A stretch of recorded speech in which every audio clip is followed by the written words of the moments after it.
പെട്ടെന്നൊരു മുട്ടക്കറി ഉണ്ടാക്കിയാലോ? അതിനു വേണ്ടി ആദ്യം തന്നെ കുക്കറിലേക്ക് 2-3-4 സവോള കനം കുറച്ച് അരിഞ്ഞതും, പച്ചമുളക്, വേപ്പില, ഇഞ്ചിയും വെളുത്തുള്ളിയും ചതച്ചത്, വെളിച്ചെണ്ണ അല്പം കൂടുതൽ ഒഴിക്കാം, ഉപ്പും കൂടി ചേർത്ത് കൈവച്ച് ശരിക്ക് തിരുമ്മിയെടുക്കണം. അതിനുശേഷം ഇത് അടച്ച് ഒരൊറ്റ വിസിൽ, അപ്പോഴത്തേക്കും സവോള എല്ലാം വെന്ത് കിട്ടും. ആ സമയം കൊണ്ട് നമുക്ക് വേറൊരു പാത്രത്തിൽ അല്പം വെളിച്ചെണ്ണ ഒഴിച്ചു കൊടുക്കാം. എണ്ണ അല്പം ചേർത്താൽ മതി, ഓൾറെഡി സവോളയിൽ എണ്ണ ചേർത്തിട്ടുണ്ട്. അപ്പോൾ ഇനി നമുക്കിതിലേക്ക് തക്കാളി ചേർത്ത് കൊടുക്കാം. തക്കാളി ഒന്ന് വഴറ്റിയെടുക്കണം, ഒന്ന് വെന്ത് വരുന്ന ആ ഒരു പരുവം.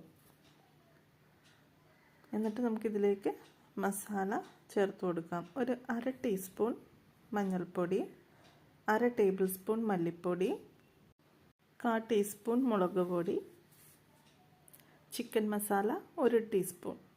ചിക്കൻ മസാലയാണ് നമ്മൾ ചേർത്ത് കൊടുക്കുന്നത്, കറി മസാലയല്ല. എന്നിട്ട് മസാലയുടെ പച്ച മണം മാറുന്നത് വരെ വഴറ്റിയെടുക്കാം. അടിപൊളി ടേസ്റ്റാണ് ഈ കറി. ഹോട്ടലിൽ നിന്നൊക്കെ മേടിക്കുന്ന അതേ ടേസ്റ്റാണ്. ഇനി ഇതിലേക്ക് വേവിച്ച് വെച്ചേക്കുന്ന സവോള ചേർത്ത് കൊടുക്കാം. അല്പം വെള്ളവും കൂടി ചേർത്ത് കൊടുക്കാം.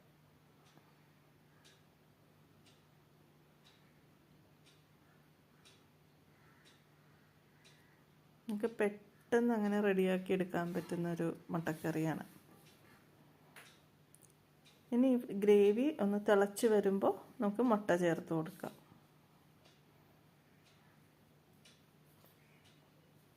ചപ്പാത്തി, ഇടിയപ്പം, വെള്ളയപ്പം എന്തിൻ്റെ കൂടെയും കഴിക്കാൻ അടിപൊളി കോമ്പിനേഷനാണ്.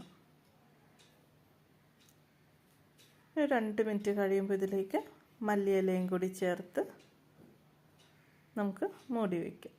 അങ്ങനെ നമ്മുടെ മുട്ടക്കറി റെഡി ആയിട്ടുണ്ട്. എല്ലാവരും ഇതൊന്ന് ട്രൈ ചെയ്ത് നോക്കണേ.